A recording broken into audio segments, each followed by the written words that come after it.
Before we get into the podcast, just want to let you know you guys are awesome. We are a nominee for the Golden Seller Awards. So if you could vote for us, we would really, really appreciate it. I will include a link in the description. Just go to the podcast section and select the Side Hustle Experiment podcast. We really appreciate you guys and go vote. What was your pitch to your dad for That's a good question. to get the 25K to get going? What's up, guys? Welcome back to another episode of the Side Hustle Experiment podcast. Today we have Corey on. He sold over $10 million doing wholesale on Amazon. He has a podcast. He has a YouTube channel. He has a Discord group. I'm sure I'm forgetting something, but thanks for being here, man. Really appreciate it. Yeah, well, thank you so much for having me. I know I was on the show a while back. I don't know what episode number that was, but always good to come back and have a conversation with you guys. I'm looking forward to it. Yeah, for sure. You want to give people a little bit of background about kind of maybe how you got started and then kind of where you're at now? Yeah, definitely. So I got started with used books. So I got started by going to thrift stores, buying used books, mainly textbooks for 50 cents, $1, $2, and then turn around and selling them on Amazon for, as you know, right? Some of these textbooks can go for 20, 50, $100+ each. So that's really how I got my start. Now, that was right after college graduation. And it's right around this time that I started working for one of the big tech companies in sales. And so I continued selling on Amazon on the side, but because I'd moved to a bigger city, I didn't have a way to like go around to thrift stores and keep buying books. So I was pretty much forced to pivot to online arbitrage because that's the only way that I could do it remotely.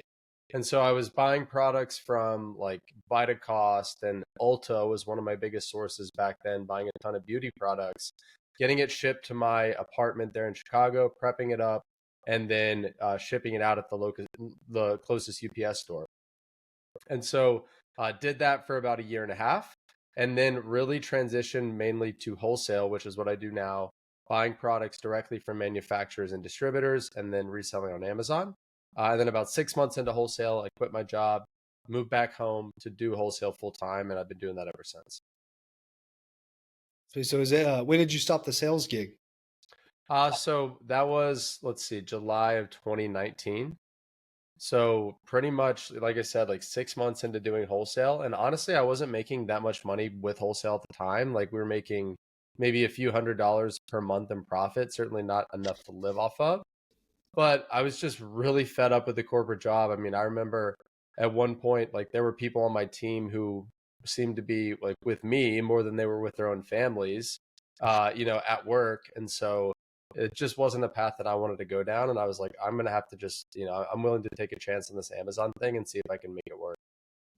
Yeah, one thing that's interesting coming from the sales stuff is I always tell people, like, from my understanding, and I've never done wholesale, I've never done that thing, but from my understanding, the online arbitrage stuff is different from wholesale because of the sales aspect of it. Because you're really Right. not, you're sourcing, but you're also like, you have to make the deal. It doesn't matter what kind of deal you think you found, right?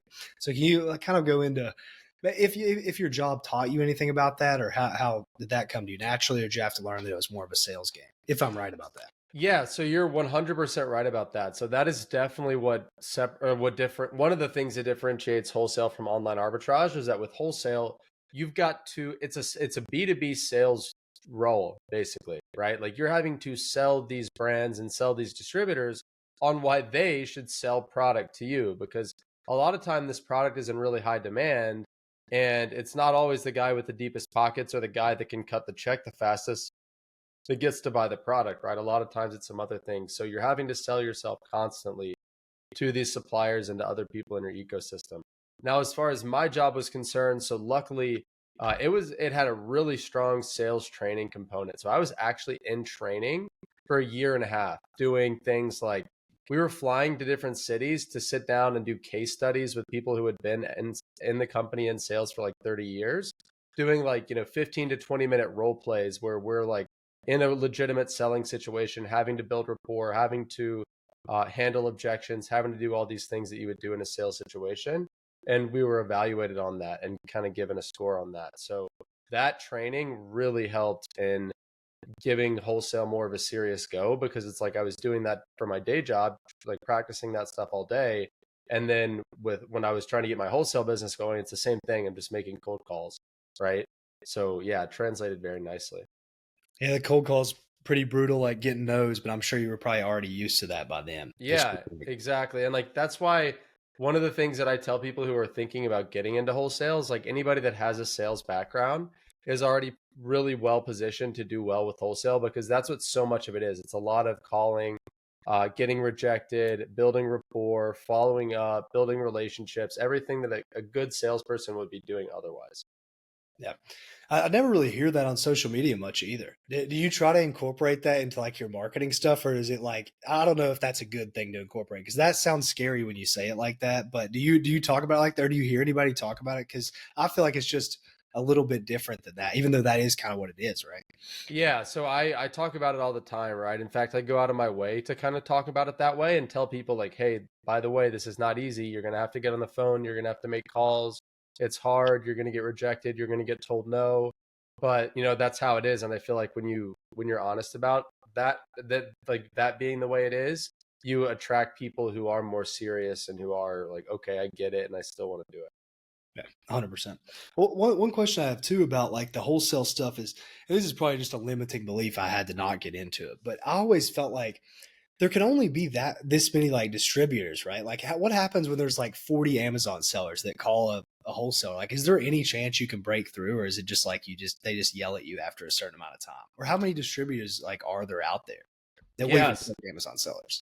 Yeah, so good question, right? So, and that's like that is a super common limiting belief among people who are considering getting into wholesale. They say to themselves, "Well, hey, there's only so many suppliers out there. There's only so many brands out there. Why would they want to work with me? Isn't it already too saturated?" Right? They're asking a lot of those questions.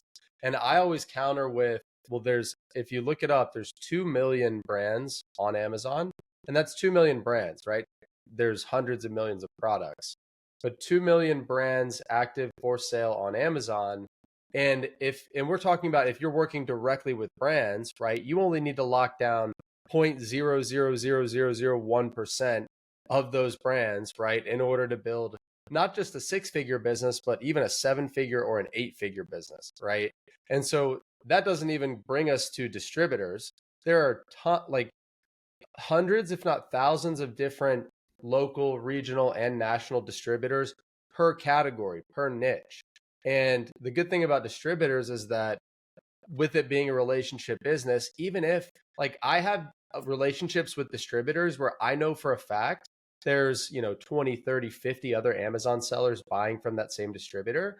But because I have a good relationship with my sales rep, sometimes when they get good opportunities or they get good deals or they get better pricing, they come to me first because I have that history with them and I know that well, I don't care if other Amazon sellers are buying from this guy because they're not getting access to the same opportunities. Does that make sense? Yeah, yeah, 100%.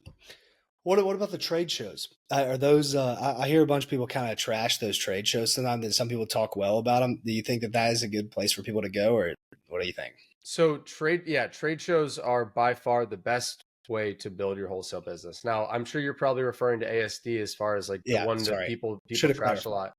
Yeah. Yeah, and so I mean ASD in terms of like going to a show to buy product to network with vendors it's not the best show out there to do that, right? ASD is mainly a show to go and network with other Amazon sellers because a lot of Amazon sellers go to that show.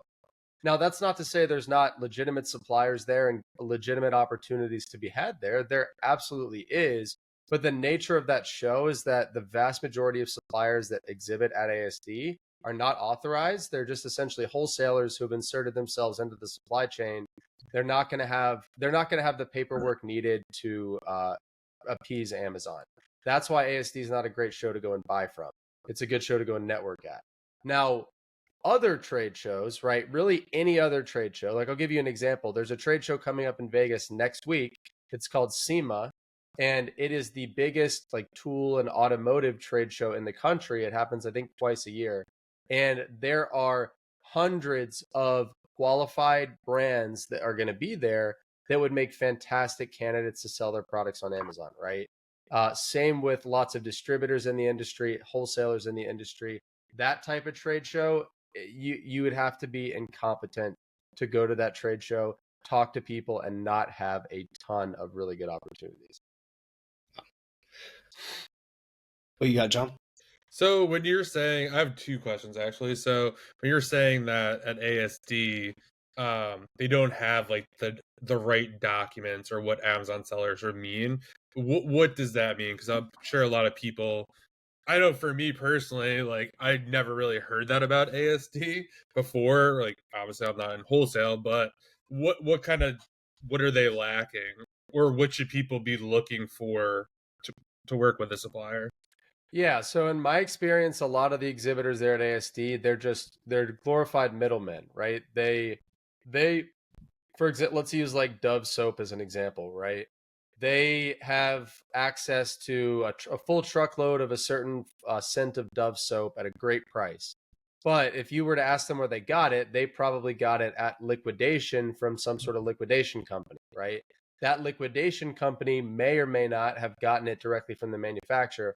But either way, asking your supplier to provide his invoice from his supplier and then asking that guy to provide his invoice back to the manufacturer, no, like it's just not going to happen, right? So that's what I mean by that. You've realistically to be a safe, to be, the only way to be safe in wholesale is to either buy directly from the manufacturer or buy from somebody who is buying directly from the manufacturer, or where you can get, supply chain documentation trailing directly back to the manufacturer.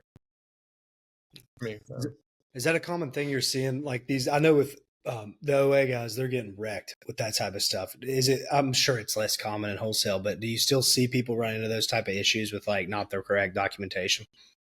Yeah, oh yeah. And like, I mean, for what it's worth, when it comes to Section 3 reviews, for example, I've heard of OA sellers having no problem and being, for the most part, like again, assuming they have their documentation in line, being able to beat those no problem. But as far as just general like paperwork and needing invoicing to appease Amazon, again, if you're buying from a reputable distributor that is buying directly from the brand, and if ideally if your supplier is willing to provide you documentation from their supplier showing that they're buying from the brand, then you're going to be fine.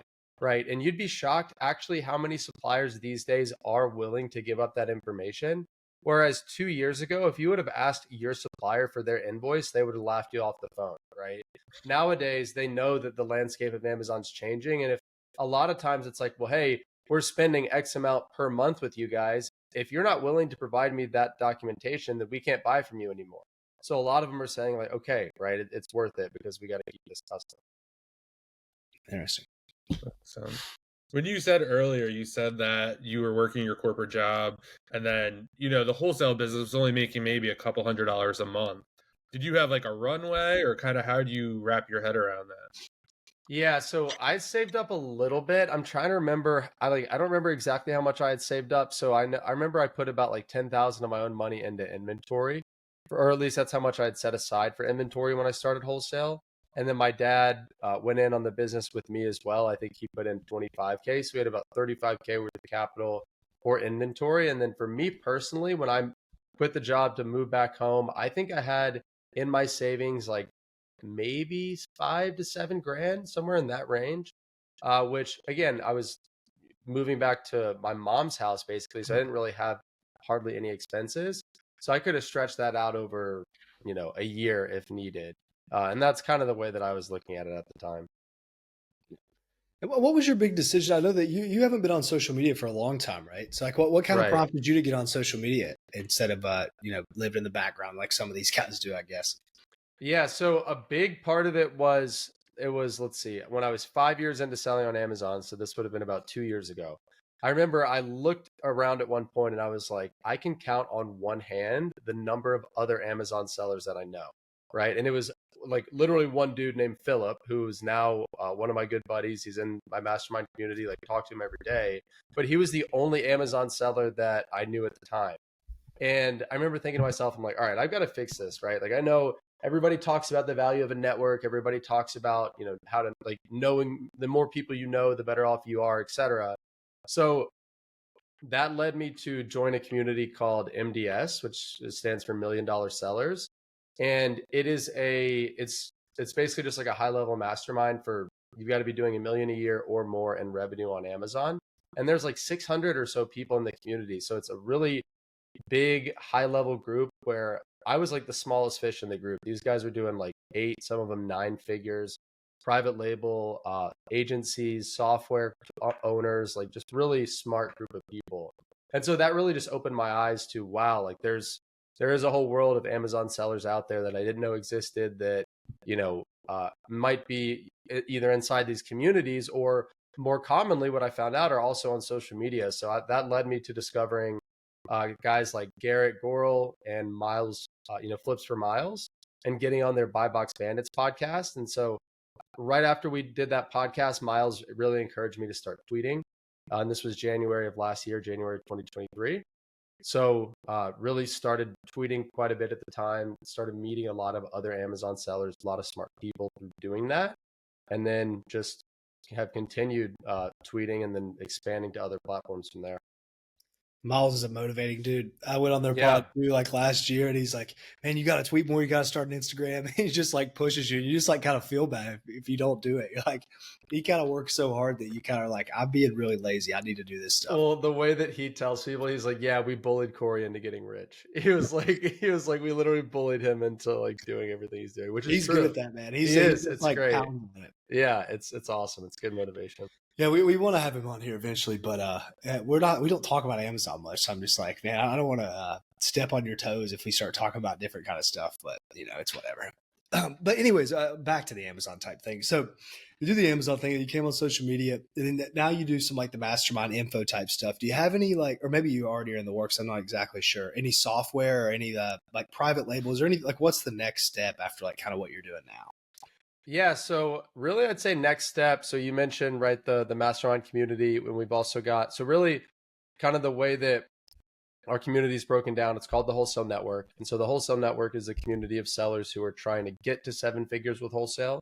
And then the mastermind community is for sellers who are already doing 7 figures per year with wholesale, right? And so my goal and like my next steps and what I see myself doing for at least the next 5 or more years is building up the wholesale network, because I mean, that is a legitimate business, right? It's essentially a community business. And so I've got my Amazon business, which more or less runs on autopilot, right? My team runs that, and it's growing and it's profitable. So the way I see it, it's like, I'm just going to let that continue to do its thing. I'm focused on the wholesale network, which is a big revenue driver, and I'm trying to grow that as well. And then really the third entity is my personal brand, which just really consists of like the podcast sponsorships and some affiliate marketing. So I'd say that's kind of the path forward, is just consolidating all those things into one cohesive unit. And I'm not going to ask exact numbers here, but you mentioned the podcast sponsorship and affiliate stuff. Like, can you give a ballpark of what that brings in? Because I'm just super curious in this space of like how much you make from that kind of thing. Because me and John don't have any affiliate deals right now for this pod, but we'll get there. I want to know what we can expect. Yeah, so I mean, really, just on the affiliate side, I'd say on average 4 to 6K a month, something like that, on average. Yeah. But a lot of that, I mean, that's mainly from YouTube video, like just evergreen YouTube videos that you make one time, and that that just kind of keep bringing in viewers over time. And people, if you're using the tool in that video, ideally that's even better. Affiliate link in the description, and that is definitely a form of passive income that I think is really cool. Yeah, it probably goes on forever, right? Because you can quit doing everything if you just leave your YouTube channel up. It's kind of like just there in the background, like a digital asset, right? That's what they call it. Yeah, like that's why I definitely look at YouTube videos, at least YouTube videos that are like plugging something as like digital real estate. And so, like, for example, right, one of the affiliate, or one of the, I guess, affiliate income streams that's my biggest one, is Smart Scout. Like, I promote Smart Scout quite a bit, and I have a ton. I probably like 6 or 7 Smart Scout tutorials on YouTube. So like, I think last I checked, I don't know if, I'm sure this might have changed. This was like a month or two ago that I looked. But last I checked, if you just type in Smart Scout to the YouTube search bar, I think the first video that comes up is the Smart Scout channel, and then like the next 2 or 3 are all mine. And so I guess I've kind of got that, like, quote unquote keyword real estate for that Smart Scout term. So, and I've got 6 or 7 different videos, and if somebody watches it, I think the conversion rate's like 1 in 4, or I think 1 in 4 clicks to the Smart Scout link ends up converting. That's a lot. Yeah. So, when you kind of like do the math that way and kind of pump those videos out over time, it adds up. Yeah, that's awesome. And so with you mentioned the mastermind, that type of group thing. It's a business. I guess people don't really look at that stuff like that, but that people don't understand how much that is a business. Do you have a goal like to remove yourself and sell it? Because I know some guys have done that. I know a big private label guy did it pretty recently that was doing like 50-60 million a year or something. Do you think that could be some in 5 years where it's like, I don't have to tie myself to this thing. I can kind of sell it. So, I mean, I think it's a possibility, right? That's not necessary. Like selling it is not necessarily something I've entertained or probably would entertain at any point soon. Just because, like, my goal with it is, I mean, obviously it's growing because we're doing a good job, because we're helping people, because we're building a community. And I just feel like it's kind of disingenuous to, like, build up the community with the intention to dip out later. Not to say it's not an option, but I think like we're building it with the purpose of like making it the best experience possible. And then if we can get to the point where selling it becomes an option, it's not off the table, but certainly not like the main goal, if that makes sense. Yeah, 100%. I guess, yeah, it would take probably a lot of restructuring if you're active in there too, and you're like talking to people all the time. It's like, yeah, you kind of can't like leave that. I get that for sure. Yeah, and because we do a lot of like a lot of it is and I say so a lot of it is one-on-one interaction, and so I say one-on-one in the sense that we won't jump on like one-on-one like calls necessarily with members, but like I'm in my Discord DMs for 20-30 minutes a day. Like somebody's like, hey, can you take a look at this ASIN, right? So I'll take a look at it and maybe record a quick Loom video and send it back to him to tell him, hey, buy this, or hey, don't buy this, right? Or like, hey, can you vet this supplier? So I might take a look at the supplier and then shoot him my feedback. So that's why it's not really outsourceable, if that makes sense. Like I think I'm always more or less going to be in the weeds there along with the other folks that we have answering questions and just like offering support. Did you ever take one-on-one calls at the beginning? Yeah, so I did that for a little bit. I would do like I offered like paid one-on-one, just like 30-minute or Mhm. 1 hour calls for a little while, and I did not quite a few. I mean, I probably did, I don't know, 10 or less of them. But yeah, I stopped offering that after a while just because I don't like the idea of trading money for time, even though like sometimes it's I'm also not one to turn down money if I have nothing else going on. So Yeah, it does feel weird when you're in the business world. You're trying to like kind of disassociate your time from money. right. Like I have a Calendly link in my bio. It's $400, and somebody recently was like, "Hey, that's $400 an hour is what you're worth," and I'm like, "Probably not," but I just have no clue what to put there. And I Right. It's like I just make it you might low. as well put a big number because if somebody books it, you're like, great, right? Yeah, exactly. It's like I'm not a huge fan of the one-on-one calls either. Cause it's like, how much is somebody going to really get from you in an hour? Like, Hmm. you're going to need multiple. But yeah, John, what do you have? Yeah, Can you- no, that's super. I totally agree with the one-on-one calls too. I actually just hired a coach for some other project I'm working on, and he like framed it in such a good way where it's just like, because I didn't think he would do one-on-one coaching, so I was just kind of like trying to float one out and like willing to probably pay him like anywhere from like $500 to $1,000 just for one call. Hmm. So he's just like he definitely price anchored me. He's like, oh, it's gonna be expensive. And he came back with like $1,000 for 4 calls. I'm like, bro, like, Steal. all right, this is a done deal or whatever. Yeah. But his like pitch was just like, I don't do one-on-one calls like I used to do it. But what I found is like the first call, you don't get anything accomplished. Right. Like he's like, I It's can't just help like you laying the based on one foundation. call. And then like he kind of gets a bad rap. He's like, oh, I did one call, and like I'm still kind of in the same position I am in now. So it's like we had like the setup call today. Now I have this action plan, and once I complete those steps, we do the next call. So I feel like if anyone wants to offer calls, like consider doing an upsell or something like that. Yeah, or like selling like a package of calls. That's really smart. Like, and like that's something like for example, we do with the podcast sponsorship where like people have asked, well, hey, can we do one episode? It's like, well, you're not going to get anything out of sponsoring one episode, right? People need to hear your name, they need to hear the referral code multiple times. So we do a 4 episode minimum, right? Which is a 1 month minimum since we do one episode a week. And we get way better results that way, like significantly better. So yeah, I think selling your time or selling certain intangibles in like batches or in packs, for lack of a better term, is a really good idea. Well, I'm curious on the mastermind, the coaching side of stuff. What is the split you get between people who are brand new, who got like ripped off by somebody else, who's transitioned from OA? Because I'm sure everybody kind of has like a target demo, right? Like I had a Mhm. target demographic of like these people that I never would have thought were the people that were like my customers when I was doing Mhm. that. So do you see I'm sure I can guess one commonality you have. I'm not going to say it, but do you have any other what's the biggest commonality you have in your program? Yeah, so on the wholesale network side, right, which is for sellers who Yeah. aren't yet at seven figures. So we don't allow anybody into that community who is brand new to Amazon, right? So you've got to be selling in some capacity. It doesn't matter what you're selling, but you've got to have some experience. So our ideal community member for the wholesale network is hands down like very easy to recognize. It's just somebody who's doing online arbitrage at least 10K a month already, and they want to add wholesale, right? Simple as that. Because if they've already gotten to where they're doing 10K a month with online arbitrage, they already know what they're doing, right? They know how to source, they know how to read a keep a graph, they know how to ship products into FBA. You don't necessarily have to handhold them as much. You just really have to teach them, hey, this is what a good supplier looks like, this is how to find them, and then it's holding them accountable to going and contacting them. That's the biggest disconnect, right? Because honestly, everybody that joins the wholesale network, even before they join, they kind of know what to do. Like obviously on the inside, we give them tips and we help them fast track the process, but like generally they know what to do, right? It's look for qualified brands or it's look for qualified distributors and then call them. But it's not so much that they don't know what to do, it's more so that they're not being held accountable to doing it. Mhm.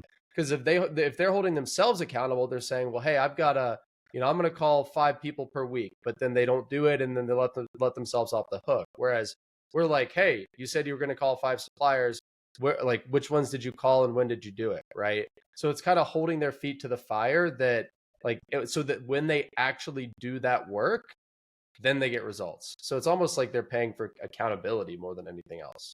It's funny you say that. I tell everybody that like hasn't started coaching or doesn't have a program, like before you get into this, you need to realize you're not in the Amazon coaching business. You're in the motivation and the Yep. permission An business. accountability business, Yeah, really. that's if you can, all you have, like if somebody's paying you money for something, like if you, especially if you don't take beginner stuff, if you take beginners, that's like a whole different thing. You got to do 10 different things. But Right. it's people that already know, you have to like kick their ass into gear and and they just want permission that they're not jacking everything up. Like I Yep. noticed that too. It's like, is this wrong? And you're like, no, it Right. hasn't You're been like, since no, you've like met in me. fact, it's great and like do more of it, right? Yeah. And I had a tweet, I tweeted something the other day. It got some pretty decent traction. It was something along the lines of, it's like when you pay for coaching, you're just buying accountability. If, trading a few $1,000s to somebody for them to hold your feet to the fire is worth it 10 times out of 10 if it's something that you're really trying to do and get better at, right? Like it's just, in my opinion, it's a no-brainer, especially if you're someone that maybe does, and not to offend anybody, but maybe someone who does tend to make excuses or who does tend to not follow through with things. If you're somebody like that, then all the more reason to, again, pay somebody to hold you accountable there. Yeah, because there's unlimited free stuff out there, but it's like there's just a difference between you download a PDF or you just like getting a course somewhere and then you paying for it. I don't know what it is. It's got to be something psychological. Same way with me. Like I'm sure you suffer from it too. How many free things do you have stored places that you just never Right. look at? But if you pay somebody, it's like, well, damn, now I paid. I have to do something with this. Exactly. And I'll give you an example, right? There's and part of what led me to John asking you about, having me back on the show. There's a coaching program that I'm a part of right now. I paid $10,000 cash to be a part of it. And the whole idea behind the program is it's teaching me and the folks in the cohort about how to utilize, it's called partnership marketing, right? So how to identify a list of people in your niche that have platforms that you can get in front of. So for example, this podcast, right? For example, other podcasts, other YouTube channels, other Instagram profiles of people in my niche that, collaborate to do things just like this. And so, again, I knew what to do. Like, it's not rocket science. I knew exactly what he was going to teach us, but it's like, I literally had to part with $10,000 to sit down and be like, all right, this is, here's my script, here's my plan. I'm going to do X amount per day. Like, that's what it took for me to sit down and actually execute. Right. And now I've got somebody on the back end saying, well, hey, how many of you contacted this week? Hey, we're going to meet twice a week for an hour to, do a hot seat, like make sure you're still on track. Like that's what I'm paying for, right? Not the what Mhm. to do.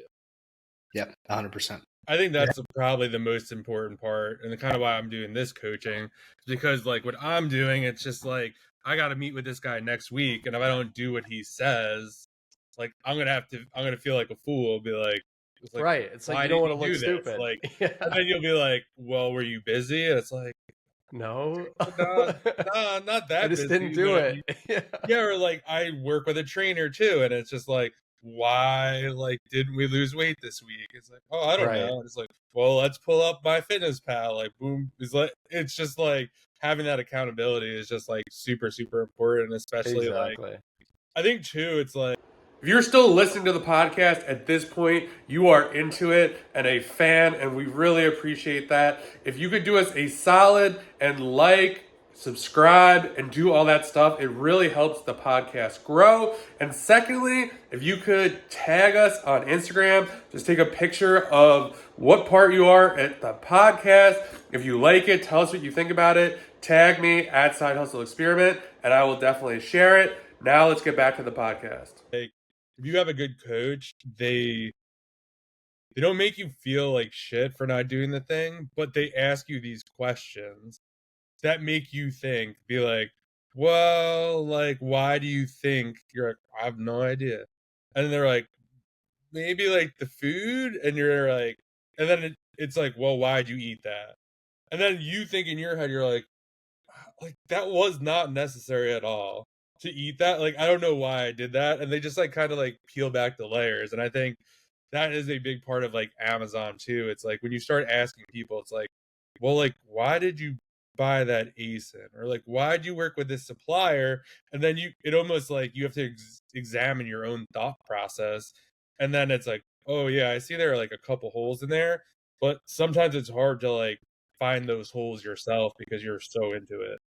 That's such a good point, right? And what you were saying kind of about like ask like a good coach is going to ask questions to diagnose the problem. Like, in an Amazon context, what a bad coach would do is, if somebody buys a product from a supplier, say like, oh, well, that's a bad supplier, right? Instead, it's like, well, instead ask them, well, why do you think that supplier is bad, right? What about that supplier is bad? And it's like, oh, well, XYZ, right? I can kind of diagnose that and see what the issue is there instead of just saying, you know, that's bad and not giving any sort of feedback. So yeah, I think it's a great point. Yeah. Well, on the topic of that stuff too, I'm not gonna. This might sound controversial, but Grant already said it. But I'm curious, how many people that you talk to for your program have already paid KT Hustles?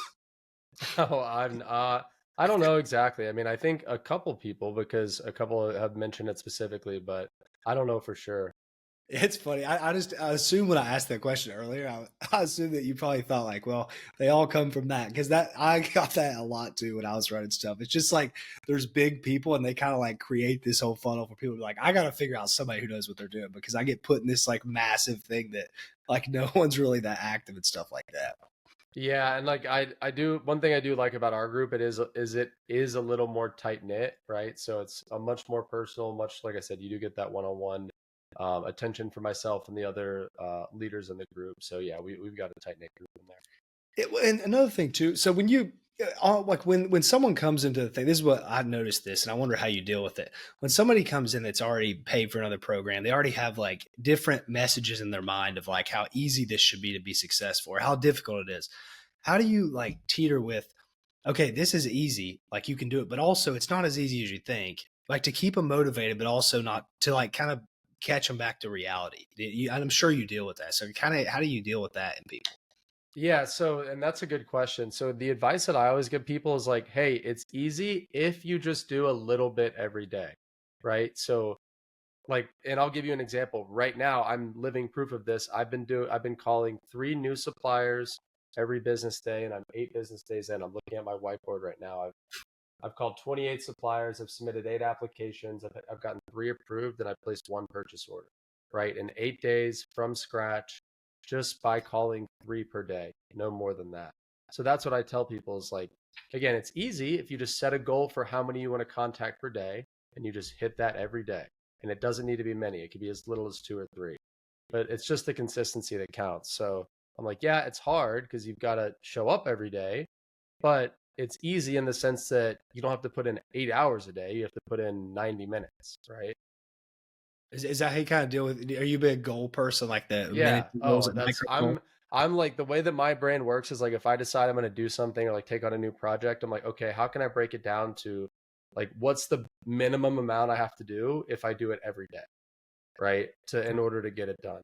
Like again, when it comes to what I mentioned earlier, the partnership marketing coaching program that I paid for, like my action plan for that right now is I'm just pitching 3 new podcast hosts every day, right? So every day I sit down and I find 3 podcasts that are in our niche. I draft an email to the host and I pitch them on why I should be a good guest, right? And I'm just doing 3 a day. I'm not doing any more than that. It takes maybe 15, 20 minutes a day. But I found that if I do 3 a day, I book one every 3 days, for example, right? And it's just finding like what's the lowest common denominator of stuff I can do because I'm lazy as hell. Like I'm so lazy. I'm like, Same. what's the least I can do each day and still get good results? Like that's all I'm trying to do is the bare minimum, to be completely honest. Do you ever go over? Dude, I'm like the complete opposite of this, but I'm also lazy. I'll work like 14 hours in a day and then just fuck off for like 3 days. So Yeah. like, so I'm sure I want to talk more about this personally. Sorry if anybody else is not lazy like us, but so do you ever go over the miniature goals you make? Yeah, sometimes for sure. Like sometimes I do, but usually no. Like usually I don't. Really the only time I do is if I've slacked off or like I've missed a couple of days for whatever reason, like to kind of make up for it. But in general, like this week I've for that goal I was mentioning earlier, like I've found and contacted 3 new brands on behalf of the wholesale business each day this week. So I did 3 today and I'm not doing any more. But if I had missed Monday and Tuesday, yeah, I might do 6 or 10 today. And how many things are usually on your like to-do list? Let's say like let's count that as one. Like, but so how many things do you usually try to do per day? Because I'll hear people talk about like little amounts. I heard someone say if you have over 5 things on your to-do list per day, you're never going to get it done. It's like a psychological thing. Like, some people can do it, but you have a way less chance if it's over 5. So do you have a bunch or do you have a small amount? Yeah, so I have a bunch, but like the way that I have mine set up, so I use an app called Todoist. It's just like a to-do list app. I've been using it for years. I swear by it. Like it runs my whole life. But the way I have Todoist set up is, you can set like different tasks can be certain priorities. So you can set like a P1, P2, P3, or P4. So I'm of the mind that like I like to have 3 main priorities for the day, like 3 main tasks that I need to get done. And those are like top priority. If I get nothing else done, but I only get these 3 done, then it's a successful day, right? And so I'll figure out what those 3 tasks are. I'll assign them as P1 and Todoist. And then I try to hide everything else and only focus on those 3, like, you know, from the start of my day onwards to where it's like, all right, once I get those 3 done, everything else is like a bonus, right? Like I'll still do other stuff, but it's like as long as I get those 3 done. How long's the work day? Usually, so recently I'll get started around like 7:30 and depends because like if I try to batch most of my calls to Tuesdays and Wednesdays. And so on those days, I might be done with like actual work by like between noon and 2, but I'm on calls like sporadically throughout the day. But if it's a day where I'm doing like deep work and I don't have calls and I'm just like making content or kind of just doing focused work, I'll be done by like, yeah, between like noon and 2, I'd say is kind of the goal there. Because I like lock in 90 minutes at a time, phone on airplane mode, like timer set. So I'm kind of setting like an artificial deadline and I'm just like locked in, focused. And I find if I can do that 3 to 4 hours a day, then like that's kind of all I need. Yeah, dude, I almost hate to hear that people come on this pod. They're like, you just got to be organized. You just got to be organized. Like, you got to block out this stuff. I'm like, man, I just don't work like that. But it's like it's like It's a hack. everyone says the same thing. Like, it's so hard to just like try to run and gun it and be really successful because It's it's all so about the hard. consistency. Like, obviously, we all know that, but like blocking it all out is just massively important.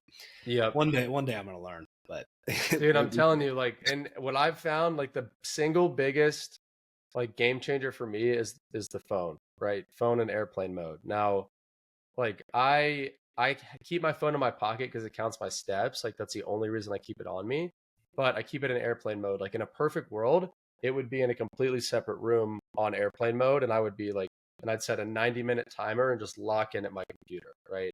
Wouldn't touch the phone for any reason. If you could just do that, I mean, you would be absolutely shocked how much you get done. It's crazy. I've never really thought about it. Whenever I do have something to do, I try to turn it off. But like if I don't have something exact to do, I kind of just leave it around.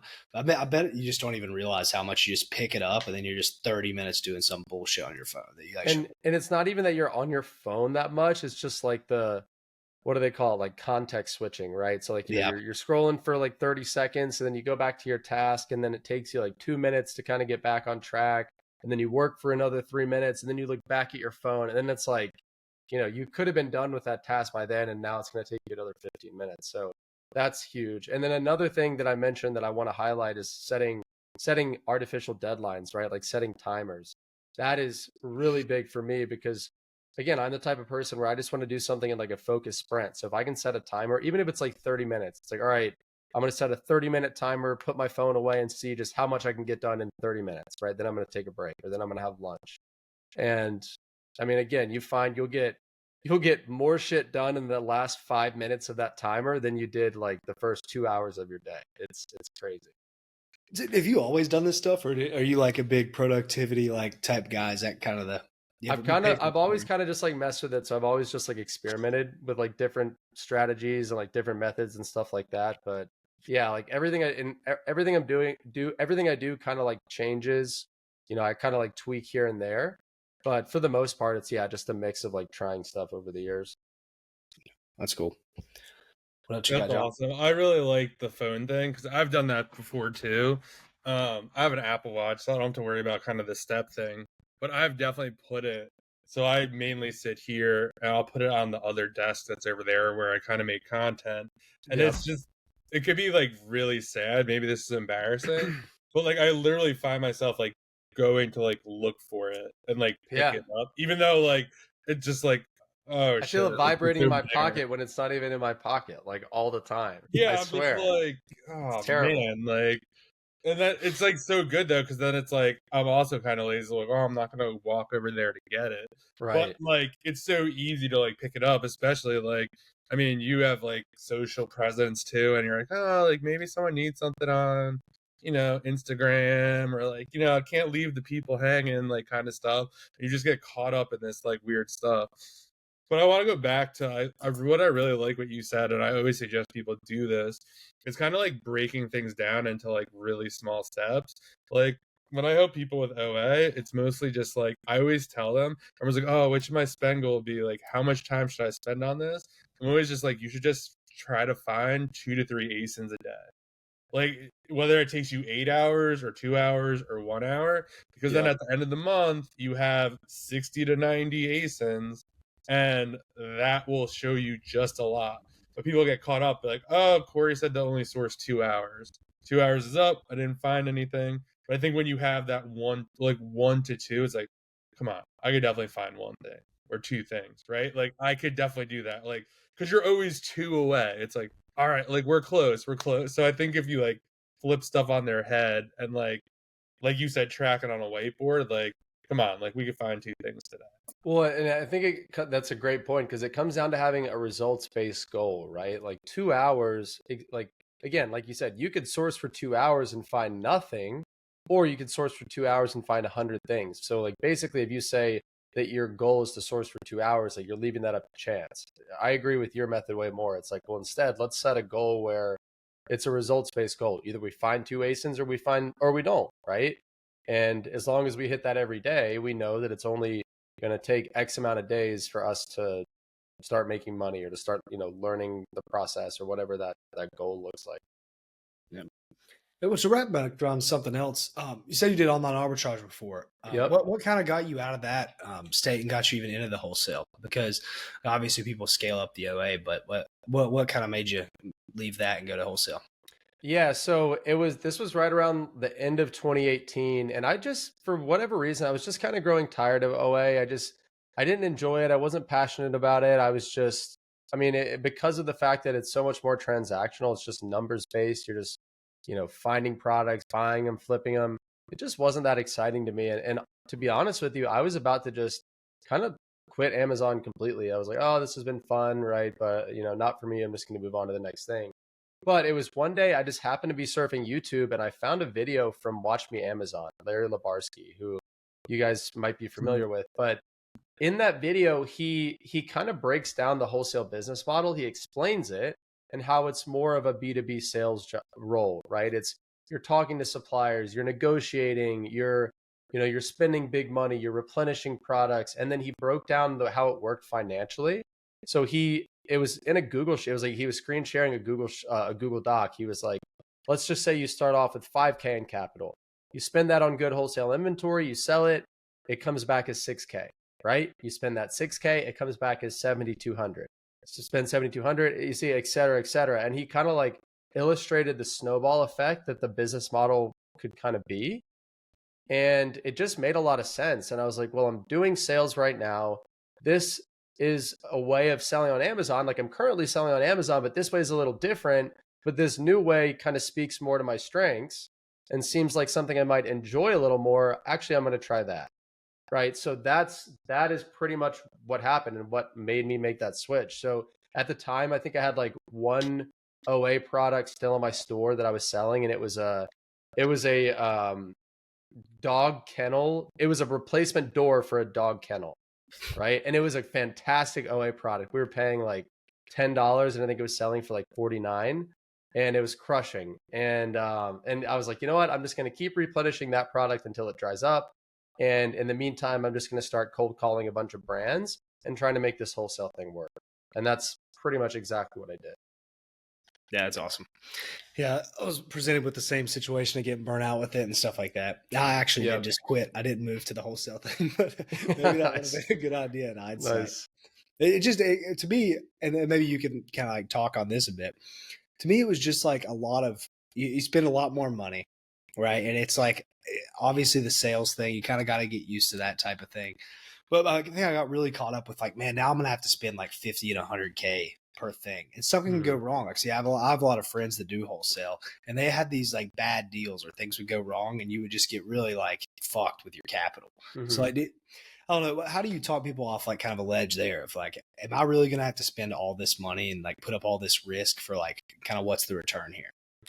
Yeah. So you just said like, oh, I'm going to have to spend like 50 or 100K into one thing. So again, I would say, and not that you believe this, but I think this is a limiting belief for a lot of either sellers who haven't done wholesale or just newer Amazon sellers in general, is that you have to spend 10, 50, $100,000 per order for these wholesale suppliers to take you seriously, which just isn't the case at all, right? I thought the same thing. So going into it, that's why I put in 10K and my dad put in 25K.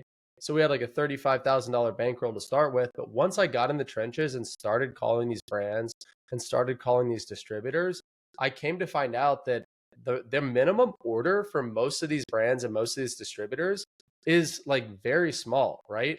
A lot of times it's $250. A lot of times it might be $1,000. And a lot of times it's nothing. A lot of these suppliers don't even have a minimum, right? So I think that's a huge limiting belief. Again, one that I had and one that newer sellers tend to have. That's just not exactly true.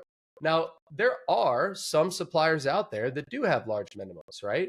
Like, for example, we buy from a supplier now who has a $50,000 minimum order. Now, that's not a supplier that a new seller is going to buy from, right? So, again, there's plenty of brands and distributors out there with low minimums that will happily do business with newer sellers.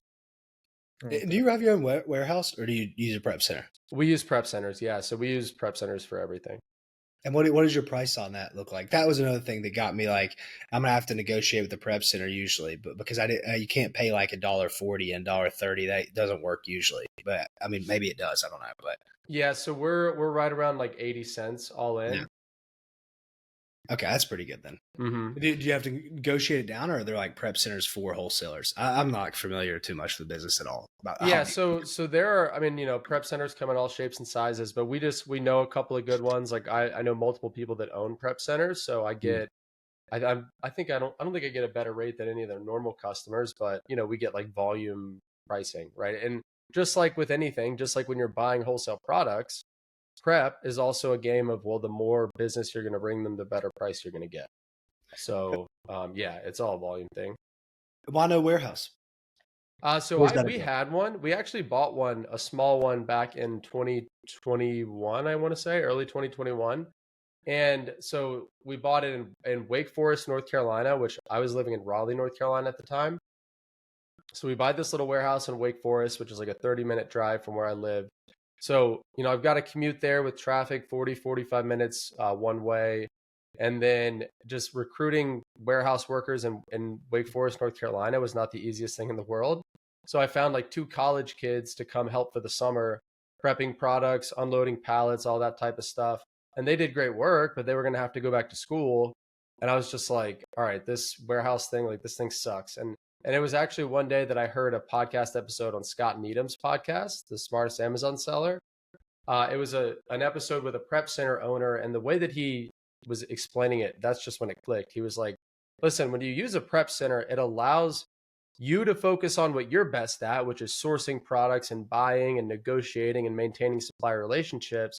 And it lets the prep center focus on what they're best at, right? Which is prepping and fulfilling your product. So it's like, why would you, Amazon seller, try to spend your time specializing in that thing that somebody else has already mastered, right? So obviously you're going to pay a premium for that, but the second we outsource, like we sold the warehouse, we literally like bought it, and then 7 months later we sold it and outsourced all of our prep to a prep center. And it was right around that time that we really started to grow. Because what I found, at least for me, I sucked at running a warehouse. I was not a very good prep center operator, and like I was the bottleneck. And come to find out, when we owned the warehouse, we were actually paying more per unit for prep than we ended up paying a prep center because of how inefficient we were. So that's why we don't use our own warehouse anymore. That was gonna be my next question: was were you making more money doing it that way? But yeah, I would No, assume the same. yeah, we were not, and like it sucked, and and it's like you're. I remember at one point we were getting returns sent back to the warehouse too, and at one point we just had a huge corner of the warehouse just all returns, and it was just an ever growing pile. It was just growing, growing, growing, and like I went like we took pictures of it. We were trying to like pawn it off to like some liquidation companies locally, and like nobody wanted it, and we were just like, what do we do with this stuff? So we were like, bundling it up into mystery boxes and selling them on eBay, like a mystery box of returns. And like we sold some of them that way, but it was just a pain in the ass.